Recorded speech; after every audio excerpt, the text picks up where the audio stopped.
Okay, hi guys. I'm here with the world's strongest man, Rayno Nel. Congratulations, mate. What a win. How Hey, you Matt, feeling? thank you so much. Thank you so much. Still pretty surreal, yeah? Yeah, I think it's starting to sink in now, but yeah, my life's been turned upside down in a matter of a week. Have you thought at all about the fact, obviously, it was so close on the final event, it was down to 1 second on the stones. Have you thought what would it be if it had gone the other way and Tom had won?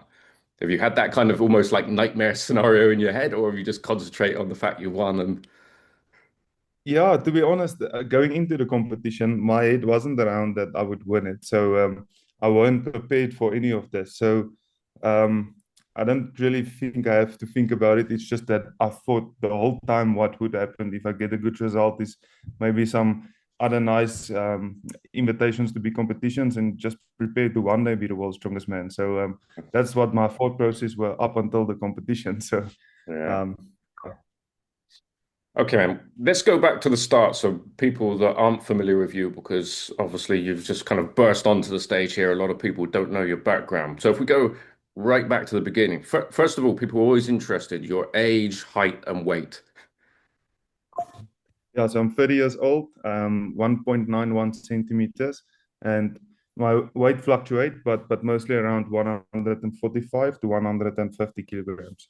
Okay. And is your first language Afrikaans or English? Afrikaans, yeah. So I grew up in a town where there's almost no English. So went to varsity and then immediately I had to study in English. At that point, I couldn't really order something in a restaurant without trying to use Afrikaans words. So my English has come a long way since then.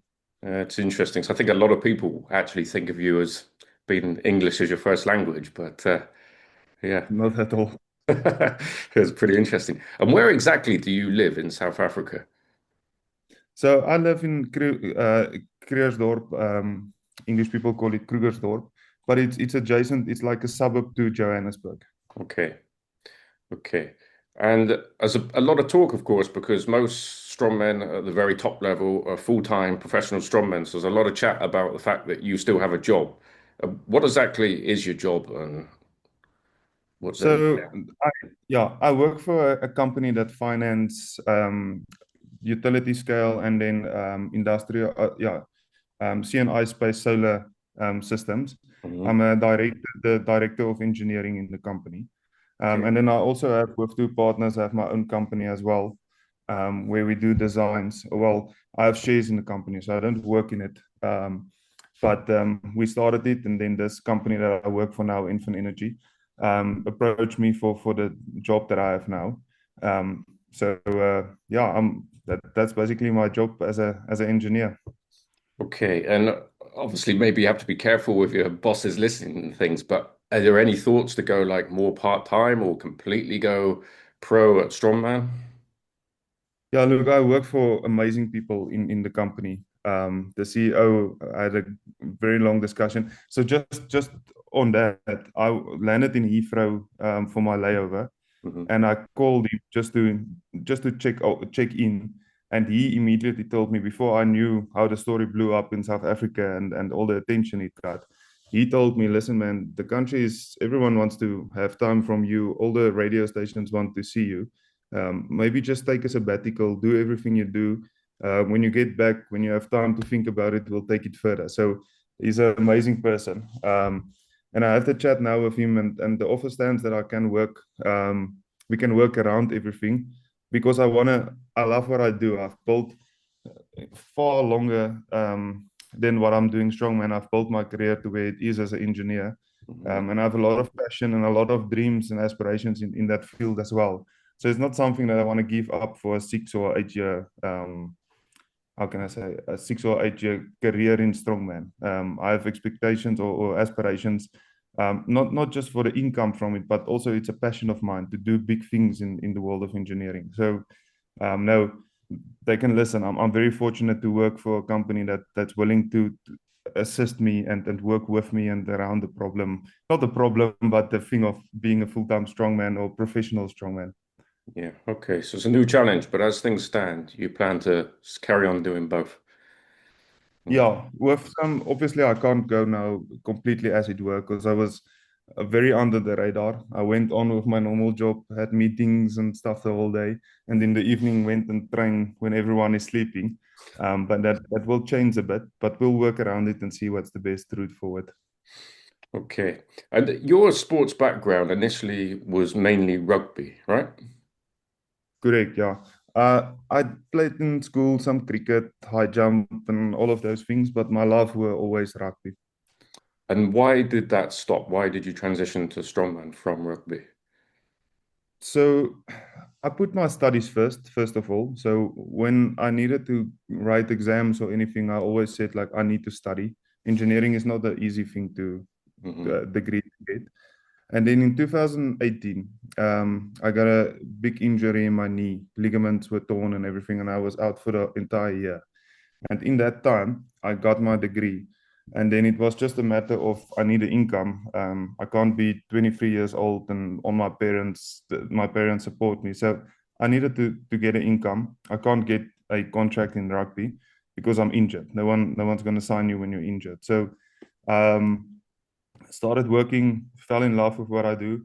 The university that I played for uh, how can I say, convinced me to play one more season, play that season just after the provincial team in the Free State. Yeah, if people listen that know rugby will know them very well. The Free State convinced me to play one season Challenge Cup, and I did that. And afterwards, it was just a there weren't anything on the table for me. Like the rugby dream, as much as I loved it, that didn't make sense to continue with it. I had some opportunities in smaller unions, but at that point, it looked more feasible to rather be an engineer, and that's what I went on with then.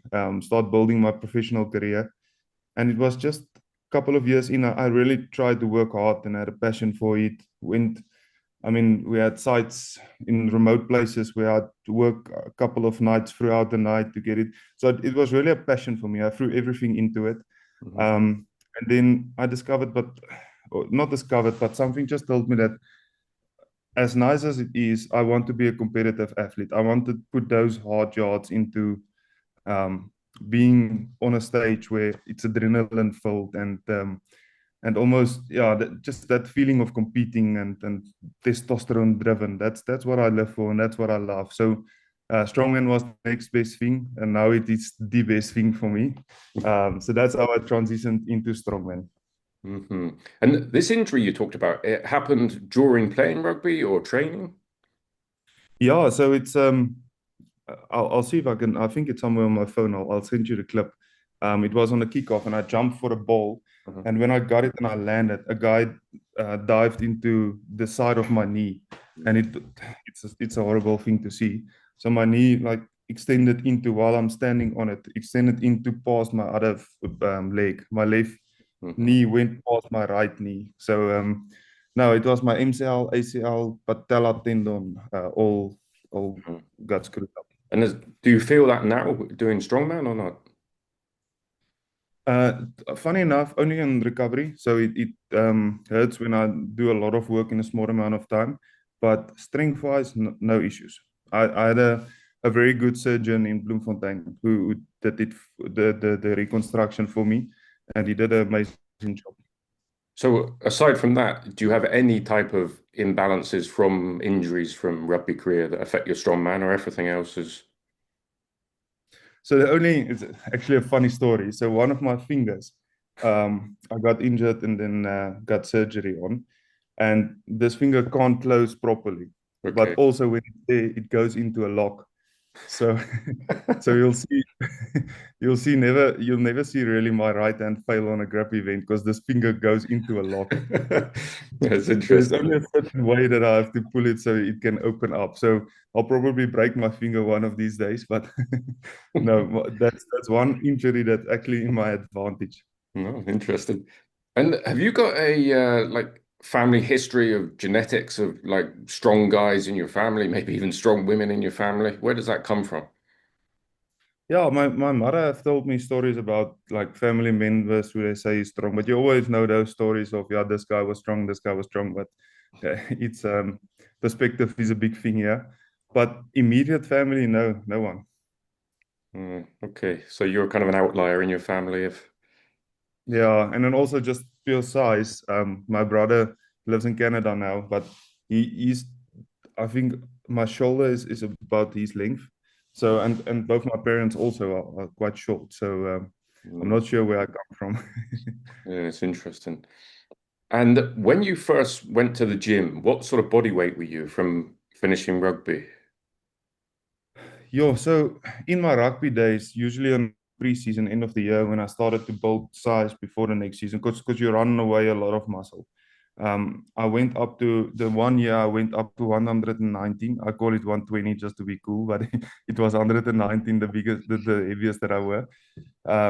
That's the biggest that I've been, but that's a very lean, well 119. Uh-huh. And then in season, I lose weight to about 108 at the lowest Yeah. each year.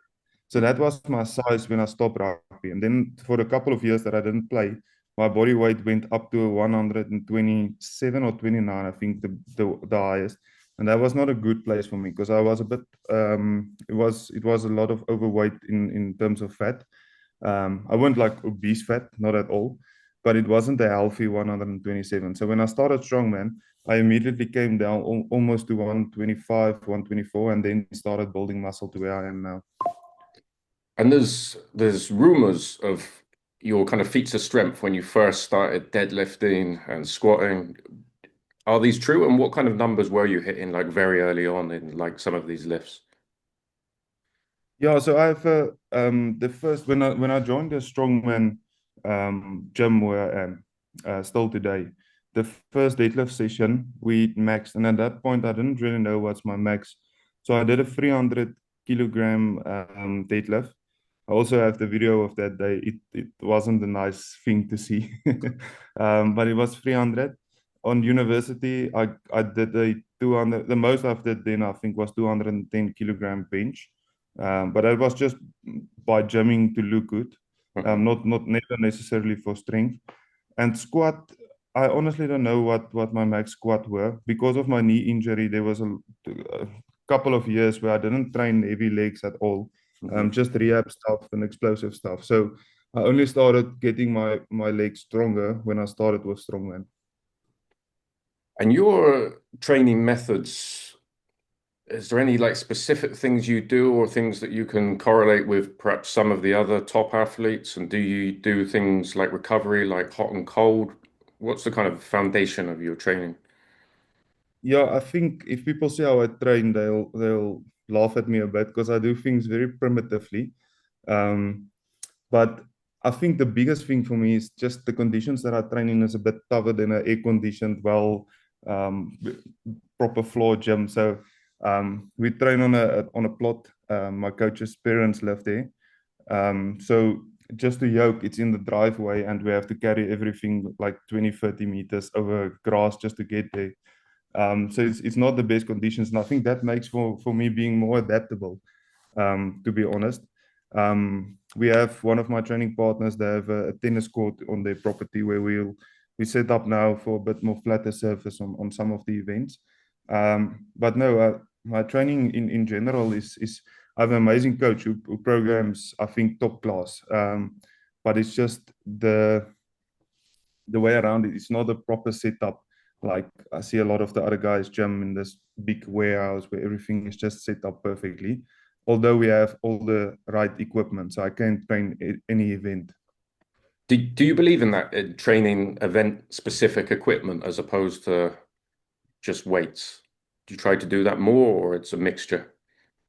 Yeah, it's a mixture. So out in pre-season or when I'm far from a competition, it's more weights, just build general strength. Mhm. But as we get closer to an event, then definitely I prefer doing event-specific training as well.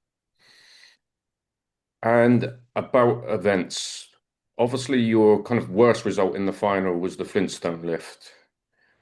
What were you hoping to get in that event? And, what had you done in training? And is overhead your weakest event? So all the overhead for reps that I've done, like log for reps or medleys, I have one. So my overhead is not bad, but on the max end, I think I'm still lacking a bit. Regarding the Flintstone press, I really made the stupid mistake on that 200. It didn't feel right. I went for it. It got away from me. Didn't get under it. So I was very mad at myself. But luckily, it didn't cost me the title. But I honestly thought with adrenaline because I'm always better in competition. I hit weights that I can't get close to in the gym. So I think that's a good ability of mine to be able to switch on and get my best performance in competition. But I thought on the day, if everything went well, I'll be able to get 210, maybe 220. That was the plan. Didn't go that way, but in the build up to World's Strongest Man, I got married at the quick honeymoon, and then I was also very sick, so it was just more than 2 weeks that I couldn't train as well. So in total, I had four. If you count the first time just playing with it, I had 5 sessions of doing the Flintstone press. So I think if I put more work into it, I'll get my numbers up quite a lot. But no excuses. I was just very, very bad at that event. Yeah, and that's also what people might not be aware of. You were one of the last invites for World's Strongest Man, so had less time to prepare than most of the athletes. Yeah. Yeah, so luckily I had the events quite early. I always had hope in the back of my mind that I might get a reserve call up. So I was training for it. I was training for the Siberian Power Show mostly because that was the plan to do. But the events weren't too dissimilar. But yeah, luckily, luckily I was ready with everything except the Flintstone press. Yeah, and I will say that soon as we understood there's a chance you're going to World's Strongest Man, of course, we agreed the best thing to do is skip Siberia and concentrate on that because it's too big an opportunity, and the rest is Yeah, history. Yeah. yeah. Just talking about your experience before World's Strongest Man, of course, you did Siberia and you've done Strongman Champions League. Are those the only kind of bigger international competitions you've done before Worlds? Yeah, so I did two Africa's Strongest Mans as well, Hmm. which is, you can say, international. But before that, smaller competitions, it's just local level. Two South Africa's Strongest Man, Hmm. um, and then like provincial, Gauteng Strongest Man. That's the apart from World Strongest Man, the only competition I've done this year was Gauteng. Is the province I live in, most populated populous in South Africa. But I mean, it's compared to these competitions, it's a small local competition. How did you find the difference between like obviously you did Siberia Strongman Champions League and World Strongest Man? Did you find big differences, or are you a type of athlete who just goes there, you're doing your own thing anyway? When it's time to lift, you go and lift, or do you experience Oh, many different things? no, no. Look, the circumstances in which a competition is doesn't really throw me. So um, I focus on what to do next, and that's how I'll keep doing it. If I have 6 hours in between events, or if I have 20 minutes or 10 minutes in between events, I'll approach it as the conditions and circumstances allows me to. Hmm. Um, but yeah, for me, with Strongman Champions League, Siberia, Worlds, local competitions like Africa's or South Africa's, I always keep to the same mindset. Is the next event. I don't get ahead of myself. I focus on what I need to do now, how I must warm up, how I must do the event, and just get as much self-inflicted adrenaline as possible, if needed, Hmm. to do the event to the best of my ability. Have you noticed, obviously, like we first met it's just over a year ago in Siberia, have you noticed in training your performances, your strength increasing, or is it more experience or No, I definitely get stronger each time I train for a competition. Um, I think especially on events that were very unfamiliar, and that's where maybe experience come in as well. For instance, dumbbell was an extremely weak point for me, and in this the prep. Luckily, I trained it for Siberia Power Show starting earlier this year. But then in the prep for World's Strongest Man, at the end of the day, a 90 kilogram was just going through the motions, where a year ago, a 90 kg was like a 50-50 for me. So mm, I'm getting stronger still, and that's what excites me about my future in the sport is I know there's competitions that will come up like Strongest Man on Earth, which will test my ability extremely and maybe showcase a bit that I'm still inexperienced in terms of the amount of time I had to train and build on my top end strength. But that's what excites me about my strongman career is I don't want to just come in and leave the sport quite early. I love competing. I don't do it just to get a title. I do it because I love it. Hmm. Um, and I'm still getting stronger. So we'll see what the future holds, and maybe if I reach my plateau this year or in 3 years' time from now, I'll just keep working hard and see if the results will follow. It's pretty crazy because you're world's strongest man, but you're almost experienced like newbie gains still at the moment. So interesting where you can go. And what's your favorite event or events? What's the ideal kind of set of events for you? So I love moving events. So in a perfect world, I'll prefer like a circle walk, a loading medley, although I screwed it up a bit at Worlds. A farmer's walk, grip events, I love. Mhm. And if you put speed and moving to it, like a farmer's walk is the ideal event for me. Um, a deadlift for reps. I think max deadlift, I'm interested where I am, but I think I'm not at the end where I can challenge the top guys yet. Um, yeah, those kind of events I like, moving events. Any kind of medley where there's weird obstacles where I can adjust and just be in the moment. Um, like the natural stone medley at Worlds. Yeah, I enjoyed that one a lot. So that's the type of stuff I really like to do. And what is your max deadlift at the moment? The most I've done on a normal deadlift is 402.5. So that was last year at Africa's Strongest Man, and that was the only weight that I needed to do to win the event. With a So suit or without? did I wear a suit? I think I wore a suit, yeah. Yeah. But I think I think I'm far above that. Hmm. Because in training, I think I did 350 for eight, the most that I've done in the build up to World's Strongest Man. Hmm. I've done 360 for six without a suit. Yeah, 360 for six without a suit. So I'd like to test myself. Maybe it's 405. Hmm. Maybe it's a lot more. So I'd love to do a competition where there's a max deadlift. Yeah, judging by your, I know it's different, but your silver dollar, your 18-inch, your deadlift looks pretty healthy. Yeah. Yeah, I think I have good form on a deadlift. A lot of credit to my coach, who's very adamant on getting my form correct rather than going for big weights over the past 2.5 years. Yeah. So then let's talk specifically, Rayno, about World's Strongest Man. You got there, you're in, I would say, arguably the most difficult group. And as it turned out, the winner came from that group, which also kind of backs that up. But you had Evans Nana, Mateusz Kieliszkowski, Lucas Hatton, Shane Flowers. Nobody understood who was going to get out of that group, but probably you were being overlooked because obviously it was your first time there. It made more sense perhaps for people to look at other people. Did you believe that you would definitely get out of that group, or you just took it event by event and would see what would happen? Yeah, look, I have a lot of respect for those athletes. I have a lot of respect for all of the strongmen at World's Strongest Man. I mean, what they are doing, it's amazing. I've been since I started the sport. That's the thing where you really understand how a strongman competitor at this level, the amount of sacrifices and work they put in. When I started the sport and I see the weights they are pulling, then and you go and try and mimic it and you're like at 60 55% of that weight and you're struggling, then you really understand how much work goes into it. So going into it, I have a lot of there's no one in my group that I thought like, okay, this is going to be a pushover.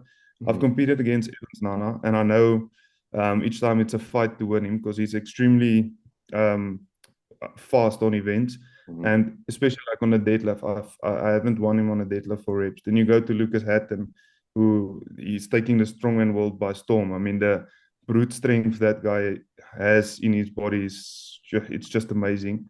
Hmm. And he's also very meticulous. He and his coach is smart people. And then Shane Flowers were when the group were announced, everyone was. I said beforehand, um, with the group events, Matthias would be the hardest guy. Obviously, Mitch and Tom, everyone know they the class of athletes they are.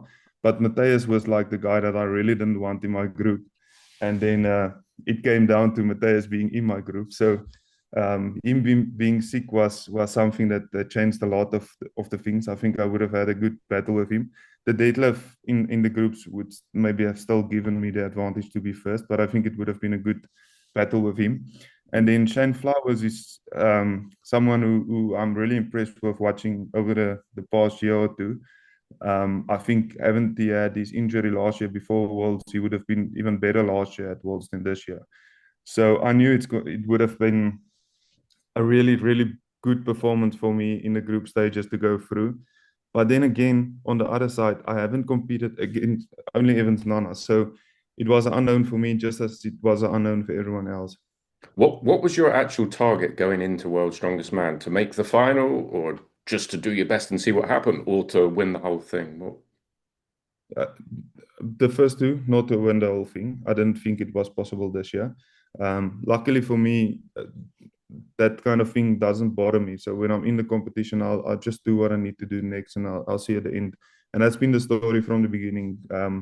The first South Africa Strongest Man I've done 6 months into starting Strongman. Mhm. The first two events I almost placed last, and I needed to win the last four to be South Africa's Strongest Man, and managed to do it. So I just take it event by event, and that was the same for me with World's Strongest Man. But I wanted to go to the final. That would have been, I won't say enough, but that would have been the first tick in the box for what I want to achieve this year. And then secondly, I wanted to be competitive in the final. From the onset of receiving the event, we placed just as much emphasis on the final events as the group events because I wanted to go into the final and be competitive. I don't want to be the guy that gets into the final and then get last place on every event. That's not just that. That's not how I work. I would have that would have been very tough mentally for me to take. Yeah, well, you certainly were well prepared. At what point in the final, was it after day one? Did you start then to think, I can win this whole thing now? Was there a point, a moment that came that you were like, I really can be world's strongest man this year? No. So after my fight was the whole time just to get through my group. After day one, I was in front, but I think not with a lot, 3 or 4 points. Mhm. And then the mind or the goal was talk a lot about my coach. So he's a guy that I really soundboard off and make good plans with. So the plan for the second day was just then, okay, now it seems like we're really in a good space to go to the final. Let's do as well in the event so we can place in the cumulative points for going into the final as high as possible. So after day one, the plan was, okay, let's get into the top five. So I start the final with at least 5 points. Mhm. After day two, we discovered, okay, but I go into the final in third place, which is amazing. And then the next goal, we knew day one of the final is good event for me. Yeah. So the plan was then, okay, let's start to think about fighting for a podium place. Let's see if we can get a third place. Day one of the finals went amazing. Still think I could have done a bit better on that Achilles hold, but Eddie Williams is an amazing guy. So I really not that I said like I was the reason that he won that, but if I can choose, looking back, if I can say I still win the competition and Eddie get that world record, that's the perfect scenario. So really glad for him to get that. But day one was a perfect day for me. And then going into the last day with a 7 point lead, I mean, everyone would then say, okay, there's a chance. Do you feel like, so that last day you had the Flintstone lift and the stones? Probably those were the two events where you can arguably say you had some errors, things didn't quite go to plan. Was that down to nerves at that point, do you think, or it was just the events that aren't particularly favorable for you, those two? I mean, was there any Flintstone. when you went to do the Flintstone, were you nervous? Were you starting to think about the podium? No, no, no. I didn't think ahead of myself. I just think each time what I have to do now. Just made a stupid mistake on a Flintstone press. And to be honest, I can say it's a stupid mistake now, but at the end of the day, it's a ninth event in a 4 day competition. So maybe it was just fatigue getting in, and my body just not being fresh enough to do what I must, and on that specific movement strong enough yet. Mhm. So it was just honestly, it was just a mistake and a fail maybe from my side. It Mhm. wasn't nerve setting in. I think I took it the same as just a normal heats event as well. So um, I'm not a. I do think about a competition as a whole because you have to as a strongman. For instance, on the stones, I knew what I needed to do for the stones. So I don't go in blindly and just take it as an event and do my best. I know what I need to do in a specific event Mhm. because you have to be smart about it as well. Um, but that being said, I just had a fail. It wasn't a. Did you feel like you had to do 5 stones, or your plan was to do 4 as fast as possible? Because obviously there's a lot of things happening in a very short moment of time there. Yeah, I haven't trained running in the stone. It being so much events to world strongest man, short time to prepare. That was the one thing I haven't gotten around to train. So I knew that if I try to rush it, I might make a mistake, as Michu put it, and then I have to pick up a stone one more time, which is detrimental to your overall performance on loading. 5 stones against 6 stones is a lot. So that's why I made sure that I get every stone. So my plan was to get the fifth one as well. Mhm. And then in my head, I knew that I'm able to get all 5 stones. It isn't a matter of I'm not strong enough or not capable. I just on that last stone, it was just not for me. Almost had it, but if you look back at it, you mentioned it earlier. I just extended too early. Mhm. So the power was there. I don't think I was too fatigued to get it. Mhm. I just made a mistake, and luckily, I mean, I'm blessed that my time on the first 4 were enough. Did you did you think you had done it, or when you missed that 5th stone when you extended it, you thought, I've blown it here? I thought I blown it, Yeah. definitely. Yeah, I didn't feel like I was fast enough. Yeah.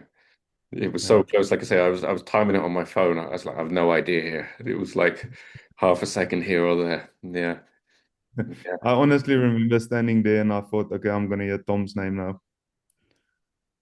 And what was the kind of feeling at that moment?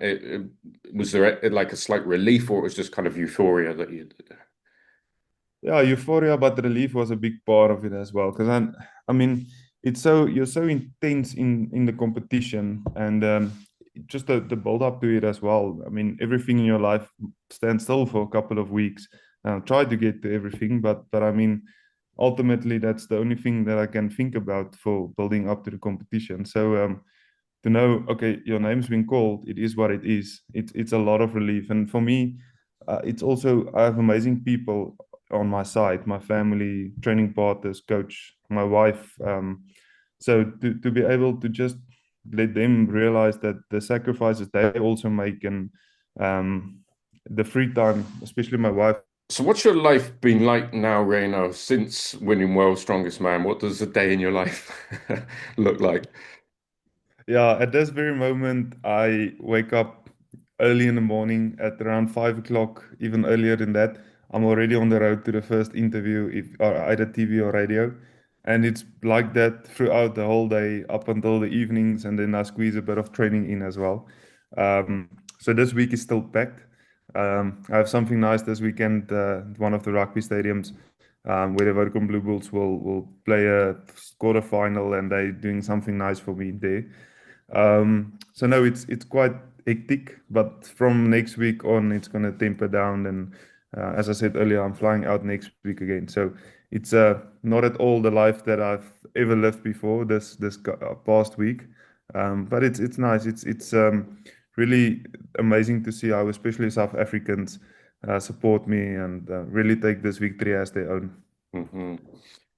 Do you have any kind of goals, desires to increase your social media presence off the back of being World's Strongest Man? Yeah, I think that is the next thing. I'm really, people that have been following me for a while know that I'm not the best on social media, but I have some people that that's happy to help now to get it better. In terms of YouTube, not yet. I just need to get through the next couple of weeks and see how things pan out. But then I'll make some decisions. I have a lot of decisions to make in the coming weeks, and that's one of them. Is your kind of victory in South Africa, obviously it's received in like sports media, but is it also outside of sports media, just kind of general Yeah. news? Yeah. Yeah, look, South Africa is a country that's really proud, and a victory for one South African we really take as our own. So I don't think I would have get by any chance the same reaction and um, how can I say congratulations from everyone in the country as I got being a South African. So now I'm like extremely proud of being a South African, and just again with this victory saw how amazing this country is and how privileged I am to be a South African. Yeah, I've been there once. It's a beautiful country. It really is. And going forward, competitions, you're going to get lots of offers. Perhaps you've already had some. What offers have you had, or which competitions, if you had your free choice to pick, is there any in particular you think, yeah, that one I'd like to test myself, or that one I could do very well? Yeah, so almost all the competitions for the rest of the year, there's bar one, where that I want to compete in that I haven't got an invite yet. So I want to see in on a Giants live what I'm capable of doing there, the fast moving. I've done ACL, so I know how a fast moving show works, Yeah. and how to approach it. But then strongest man on earth coming, if I'm there, it's an extremely difficult competition. I mean, everyone is vocal about how heavy the show is. So for me, being so new in strongman, the expectation again isn't just to go there and shoot out the lights, but it's to see where is my strength now, and definitely to see how far I have to go still before I'm a contender for that title as well. I'd like to do as well as I can there. And I don't want to be someone that shy away from things. I want to make smart decisions, but then also if I'm healthy and I'm ready to compete, I'll compete. That's the same for me on the local scene. Yeah. If it's going to change now, obviously on the local scene, but if I'm in a good state to compete, I'll compete and help grow the sport as much as possible. Hmm. And then Rogue Invitational is also one that I really, if the people from Rogue watches, I really want to do that competition. I think it's the one that will suit me a lot. Um, and then yeah, the Strongman Champions League final I'll also do because it is in South Africa. Yeah. So that will be an amazing one to do this year again. Yeah, so Jan Todd, Steve Slater, Bill and Katie Hanniger, if you're watching, Reno is up for doing the Rogue Invitational this year, yeah. And you think Arnold's as well is also? Yeah, I mean it's still far from the Arnolds. I have a lot to get through now. Yeah, I don't want to get ahead of myself too far, but I mean the prestige of the Arnolds. I've said in the beginning of my strongman career, not knowing that competitions like Strongest Man on Earth and Rogue Invitational is as big as it is. I Mhm, said like there's two goals for me. I want to win the Arnolds and I want to win World's Strongest Man, and that will, in my mind, be a successful strongman career. So I definitely put the Arnolds on a high pedestal and something I definitely want to do. mhm. So this year, at the moment, you're looking at a couple Giants Lives, a couple Strongman Champions Leagues, and Strongest Man on Earth, and Rogue Invitational if invited. Yeah, that would be. Yeah, so if I get invitations to them, that's I have some invitations to some of the competitions. Giants Life, I'll still see how many I will do. I don't want to overcompete too much because each time I compete, it's a long flight. It's a lot of time away from home, from work, from my responsibilities in South Africa. So just make smart decisions, compete as much as I can within reason. Mhm. But yeah, I'd like to test myself on all of these stages and see where I am. And during World's Strongest Man, I was talking to Thor, and he said that he had invited you to go train with him in Iceland. Yeah. Yeah, that's the day after I woke up to that message, and that's when it really the first time it sank into me that the guy as prestigious as he and with his name is it would make time for me to train with me. So no, that's amazing. I'm so glad with that offer, and something I will definitely take up with him. I really want to go out there and train with him. Yeah, I think that would be a good experience for you. And who knows? Maybe next year we can line you up against Thor at Siberian Power Show. Will be awesome. It'd be pretty cool. Okay, mate. Well, I think that wraps it up. I think that helps people kind of understand your kind of background and how you got to where you are now. And I think everyone's delighted for you. You're a great character. You're a very humble guy. And yeah, the sky's the limit because, as you say, you're still learning, you're still getting stronger. So yeah, we're all just looking forward to seeing where you go. And Rayno, I really appreciate your time. I know your schedule is absolutely crazy, but yeah, I really appreciate it.